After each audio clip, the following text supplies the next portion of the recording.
Membuka cakra dengan cara meditasi. Banyak kalangan masyarakat yang ingin belajar meditasi untuk membuka cakra. Ada juga yang datang ke guru spiritual atau sesepuh untuk minta dibukain cakra. Banyak sekali. Kenapa kita sering bertemu dengan guru spiritual atau sesepuh untuk dibukain cakra kita, biar bisa melihat hal gaib mungkin, atau bisa belajar kepekaan mungkin. Tujuannya sendiri-sendiri.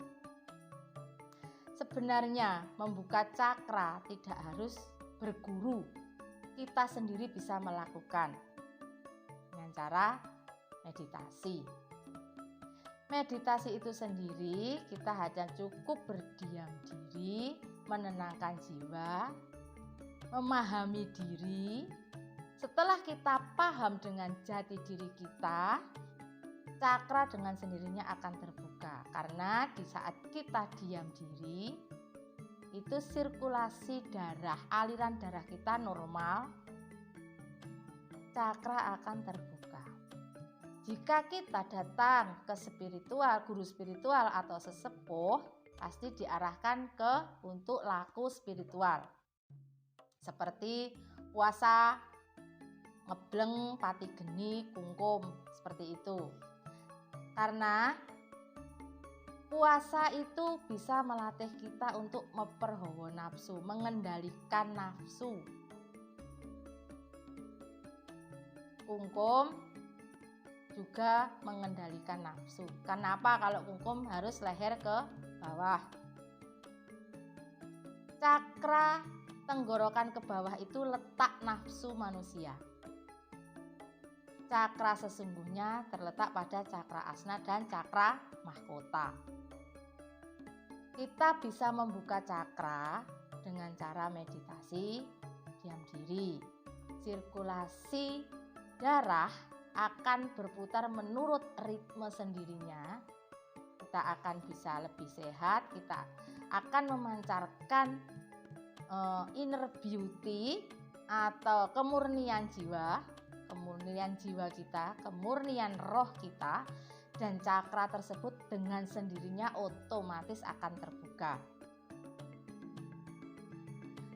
Cakra dasar sampai cakra tenggorokan. Kalau membuka cakra asna dan cakra mahkota, itu kita harus bisa mengendalikan cakra tenggorokan dulu sampai ke cakra dasar. Cakra dasar terletak pada pertengahan selangkangan kita, cakra dasar. Kalau cakra sek terletak pada di atas kemaluan kita. Itu letak nafsu manusia. Cakra tenggorokan sampai cakra dasar.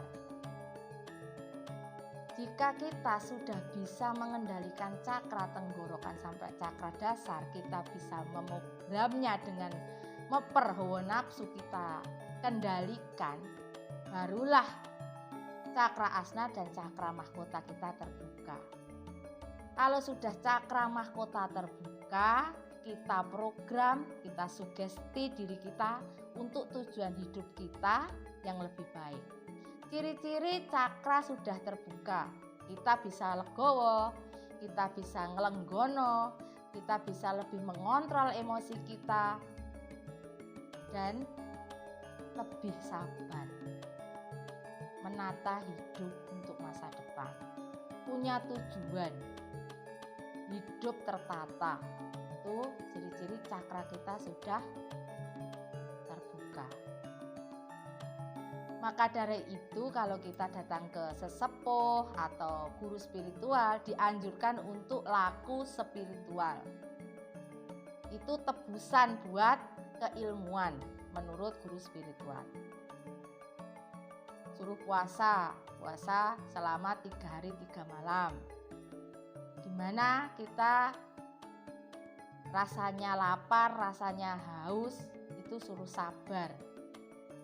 Jadi di saat kita ditemukan dengan kehidupan yang sangat rumit, kita bisa melakoninya, kita bisa menjalaninya dengan penuh kesabaran. Itu manfaat puasa. Kalau kungkum itu bisa meredam hawa nafsu amarah. Maka kalau kita meditasi disuruh di tempat yang sepi, senyap, nyaman, kita bisa fokus. Cakra bisa kita buka sendiri. Tapi tidak 1 kali, 2 kali, kita harus selalu berlatih untuk meditasi, untuk membuka cakra. Tidak harus datang ke guru spiritual.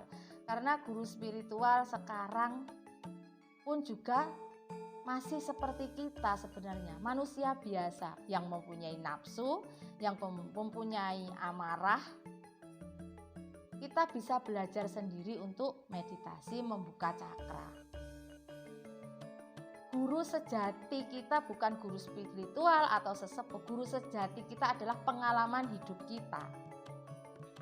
Bagaimana selama kita hidup, menjalaninya dengan bagaimana, dan setelah itu kita perbaiki hidup untuk kedepannya. Itu guru sejati. Cakra mahkota dan cakra asna, bila sudah kita program, otak kita, mindset kita program, itu seperti meriset. Kita program untuk tujuan hidup kita mau kemana, tujuan hidup kita mau apa, punya cita-cita apa, itu dengan sendirinya cakra tenggorokan ke bawah sudah mengikutinya. Tapi kalau kita mendahulukan rasa cakra tenggorokan ke bawah, hidup kita tidak akan terarah, hancur hidup kita. Karena cakra tenggorokan ke bawah itu letak nafsu manusia. Rasa, kita mengikuti rasa, nggak akan ada habisnya. Ada rasa kecewa, ada rasa benci, itu penyakit hati, penyakit itu. Nggak ada habisnya. Rasa emosi yang kita kejar supaya kita puas untuk amarah kita, nggak ada habisnya. Itu cakra rasa kita, kalau kita tidak bisa mengendalikan rasa. Perut, kalau kita menuruti perut, kita akan menghalalkan semuanya untuk kekenyangan perut kita. Cakra seks itu paling bahaya, nafsu pada manusia. Bisa menghalalkan segala cara untuk menuruti cakra seks tersebut. Tidak mengingat rasa kamanungsane itu sudah enggak ada. Rasa kemanusiaan kita sudah enggak ada. Tapi jika kita mendahulukan cakra asna dan cakra mahkota, kita akan memiliki rasa kamanungsan. Kemanusiaan kita akan timbul sendirinya. Kalau gini salah, kalau gini benar, kalau gini salah, kalau gini benar. Itu kita sudah sadar diri. Maka dari itu kita suruh meditasi untuk sadar diri.